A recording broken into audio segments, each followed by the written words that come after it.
Corporate के फायदे के लिए हमारे देश की सरकार ने हसदेव जंगल को भी नहीं छोड़ा।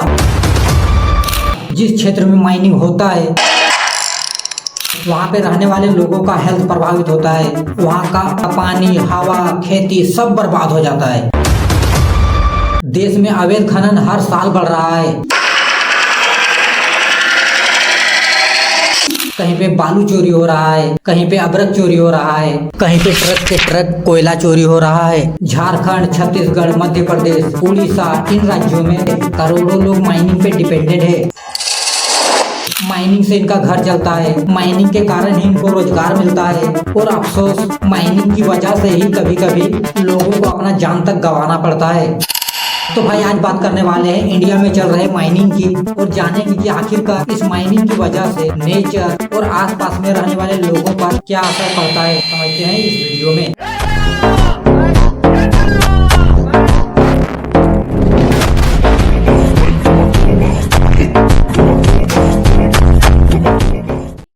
देखिए, अभी तक कोयले की माइनिंग में कोल इंडिया लिमिटेड का अधिकार था और कोल इंडिया लिमिटेड ही अपने कुछ सहायक कंपनियों के साथ मिलकर माइनिंग करता था। लेकिन जब कोल माइनिंग का प्रोसेस बदल गया है, अब सरकार ने कोल माइनिंग को निजी कंपनियों को खनन के लिए देना शुरू कर दिया है। दरअसल इस पर सरकार का कहना है कि देश में कोयले के उत्पादन को बढ़ाने के लिए ऐसा किया गया है, क्योंकि कोयले के खनन में एक ही कंपनी के एक्टिव होने से खनन का एरिया सीमित था। इसके अलावा कोयले का उत्पादन नहीं बढ़ने के कारण कोल इंडिया लिमिटेड की इनकम में कमी आ रहा था। उसके बाद खनन क्षेत्र में निजी कंपनियों की भागीदारी नहीं होने से इस क्षेत्र में होने वाला निवेश भी बहुत कम था और कोल इंडिया लिमिटेड के पास बजट कम होने के कारण कोल इंडिया लिमिटेड माइनिंग के लिए नई टेक्नोलॉजी को इस्तेमाल नहीं कर पा रहा था, जिसकी वजह से भारत सरकार ने माइनिंग के लिए प्राइवेट कंपनियों को भी इन्वॉल्व कर लिया। और अब सरकार खदान पे खदान नीलामी कर रहा है और बर्बादी को बढ़ावा दे रहा है। अभी भारत सरकार सिर्फ कॉर्पोरेट के फायदे के लिए काम कर रहा है और जिस क्षेत्र में माइनिंग नहीं होना चाहिए था वहाँ पे भी सरकार माइनिंग करने का परमिशन दे रहा है। कुछ साल पहले छत्तीसगढ़ में हसदेव अरण्य जंगल नो गो जोन एरिया होने के बावजूद भी सरकार ने वहाँ पे अडानी समूह को माइनिंग करने का परमिशन दे दिया। इसके अलावा झारखंड के गोंडलपुरा में भी सरकार ने अडानी समूह को माइनिंग के लिए परमिशन दिया है, जिसकी वजह से झारखंड में भी अडानी समूह का विरोध हो रहा है। और जब सरकार प्राइवेट कंपनियों को फायदा पहुँचाने के लिए खादान पे खादान बेचे जा रहा है और जहाँ माइनिंग नहीं होना चाहिए था वहाँ पे भी माइनिंग का परमिशन देके जल, जंगल और जमीन को बर्बाद कर रहा है। देखिए, हमारे देश में लाखों हेक्टेयर में माइनिंग होने के बाद बर्बाद पड़ा भूमि है और इस पर लाखों लोगों को काम मिल सकता था। सरकार उस एरिया को समतल करा के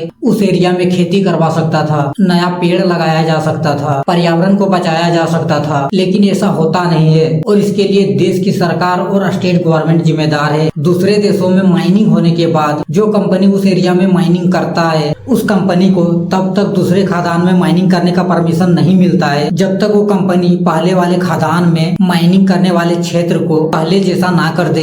लेकिन हमारे देश में ऐसा कुछ भी नहीं है। माइनिंग वाले क्षेत्र को जैसे तैसे ही छोड़ दिया जाता है, जिसकी वजह से आसपास में रहने वाला पब्लिक प्रभावित होता है। उस एरिया में पोल्यूशन बढ़ता है, आए दिन लोगों को हेल्थ इश्यू होता है। इसके अलावा खनन के कारण पर्यावरण प्रभावित हो रहा है, जल प्रदूषण, वायु प्रदूषण हो रहा है, ब्लास्टिंग के कारण घरों में दरार तक आ जा रहा है। उसके बाद जंगल कटने के बाद उस एरिया का टेम्परेचर बढ़ता है। अभी खनन के कारण जंगल में पेड़ कम हो रहा है, जंगल में रहने वाले पशु, पक्षी, जानवर सबका अस्तित्व खतरे में है। उसके बाद जब से भारत सरकार ने माइनिंग के क्षेत्र में प्राइवेट कंपनियों को इन्वॉल्व किया है तब से खनन के लाइसेंस में धांधली हो रहा है। हर बार एक ही कंपनी को माइनिंग का प्रोजेक्ट मिल रहा है और रोजगार के नाम पे मुआवजा देके खनन के लिए लोगों का जमीन तक हड़प रहे हैं और पैसे कमाने की चाहत में देश की सरकार और माइनिंग कंपनियां पर्यावरण बर्बादी के साथ साथ आम लोगों के जमीन को भी हड़प रहे हैं। जो सरकार की नीति है उससे एक आम आदमी को बहुत ज्यादा नुकसान हो रहा है, क्योंकि जमीन हड़पने के बाद मुआवजे में मिला पैसा एक समय के बाद खत्म हो जाता है। वही अगर लोगों के पास जमीन होता तो उस जमीन पे खेती करके भी गुजारा कर सकते थे। लेकिन सरकार ने कॉर्पोरेट और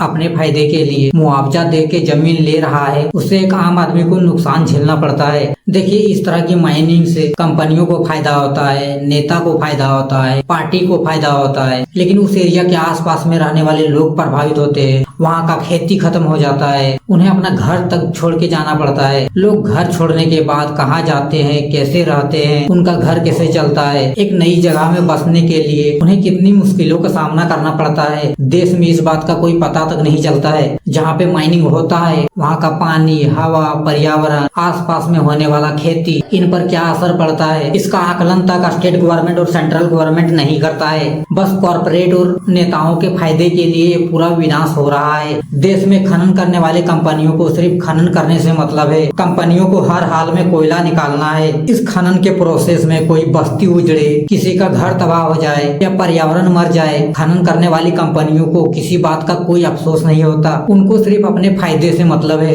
इसके अलावा देश में हर साल अवैध खनन भी बढ़ रहा है। झारखंड, उड़ीसा, छत्तीसगढ़, मध्य प्रदेश, इन राज्यों में खुलेआम अवैध खनन चल रहा है। दरअसल इन राज्यों की एक बहुत बड़ी आबादी को अवैध खनन के कारण ही रोजगार मिलता है। अवैध खनन से मिलने वाले रोजगार के कारण ही उनका घर चलता है और उनके पास और दूसरा कोई रोजगार का साधन नहीं होने के कारण मजबूरी में उन्हें अपना जान जोखिम में डालकर अवैध खनन का हिस्सा बनना पड़ता है। मजबूरी में उन्हें खदान के अंदर जाना पड़ता है और गुजारे के लिए कमाना पड़ता है। हालांकि इस अवैध खनन में कई बार मजदूरों को अपना जान तक गंवाना पड़ा है। खनन के दौरान कई बार काम करने वाले मजदूर मलबे में दबकर मर जा रहे हैं। इसके अलावा अवैध खनन के कारण सरकार को नुकसान हो रहा है, सरकार की इनकम में कमी आ रहा है। हालांकि सरकार अवैध खनन को रोकने की बात तो करता है, लेकिन हमारे देश में भ्रष्टाचार इतना बढ़ गया है कि खनन माफिया कोई न कोई उपाय लगा ही लेते हैं। आज खनन के कारण अलवर का क्षेत्र बर्बाद हो गया। छत्तीसगढ़ में अभी हसदेव का जंगल बर्बाद हो रहा है। उसी तरह झारखंड में अभी झरिया का क्षेत्र बर्बाद हो गया है और सरकारी आंकड़े के अकॉर्डिंग देश में अब तक 1,64,000 हेक्टेयर जंगल माइनिंग के कारण तबाह हो चुका है। खनन के कारण देश में जंगल तो बर्बाद हो ही रहा है, साथ में जंगल में रहने वाले आदिवासियों का घर भी उजड़ रहा है। माइनिंग के कारण पिछले 6 दशक में देश में 6 करोड़ लोगों को अपना घर छोड़ना पड़ा है, जिसमें 2 करोड़ 40 लाख आदिवासी हैं। झारखंड में 1951 से 1995 तक में इतने लोगों ने अपना घर छोड़ा है, जिसमें से लगभग 80 से 90% आदिवासी थे। तो भाई जय हिंद, जय भारत।